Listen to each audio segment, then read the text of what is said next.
Starting off with, normally it's Zappa plays Zappa, but now it looks like it might be Zappa versus Zappa. Earlier this week, Dweezil Zappa, I guess, airing his grievances with his brother and the Zappa Family Trust with the New York Times. Ahmet, his brother, not happy with this, is trying to communicate with him, according to what Ahmet said in New York Times, as well as a rebuttal to it. Numbers being thrown around, things about this and stuff about that, but hopefully they'll get it all resolved, because I don't think that Frank Zappa would like his kids arguing over any sort of monetary value of the Zappa music and whatnot. Just play the music, enjoy the music, long live Zappa. Well, it was announced this week that the Holy Festival will be coming out to Indio, California's Empire Polo Grounds. It's actually going to be called Desert Trip, and this is one hell of a trip. Bob Dylan and the Rolling Stones are going to open things up on Friday. And then, according to Golden Voice, the organizers behind Coachella, they'll have Neil Young and Paul McCartney on Saturday, with The Who and Roger Waters closing out the event on Sunday. Now, you look at these ticket prices. For a single-day pass, $199. 3-day general admission, $399, and it goes all the way up to $1,599. That being said, 1 week and a day out, Rockfest, $47.50. Get your tickets now before they jump up to $75. Putting things into perspective there.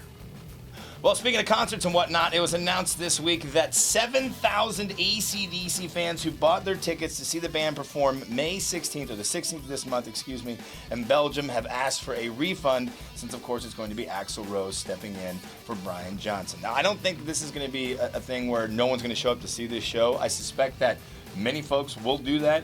I believe tonight or tomorrow is the opening night in Lisbon, so we'll see how this whole thing shakes out, but as of right now, it looks like 7,000 Belgian fans say no Axl Rose.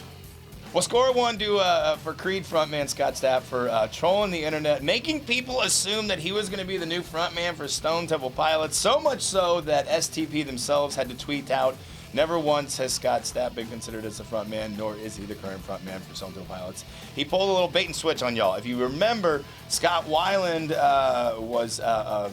fronted a real brief band called Army of Anarchy, or Art of Anarchy, is what it was, excuse me.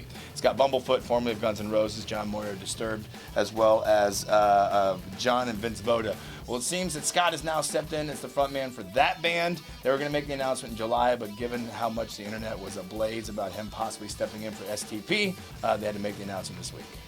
And close out your weekly rock wind-up with a couple of new stuff announcements. Sharknado 4 coming to Sci-Fi Sunday, July 31st. We'll see some notable names in it. Wayne Newton, Motley Crue's Vince Neil.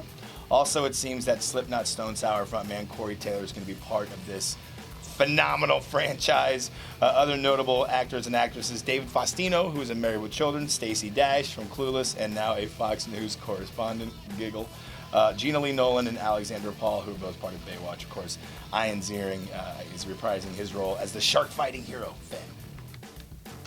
Oh yeah, one more thing.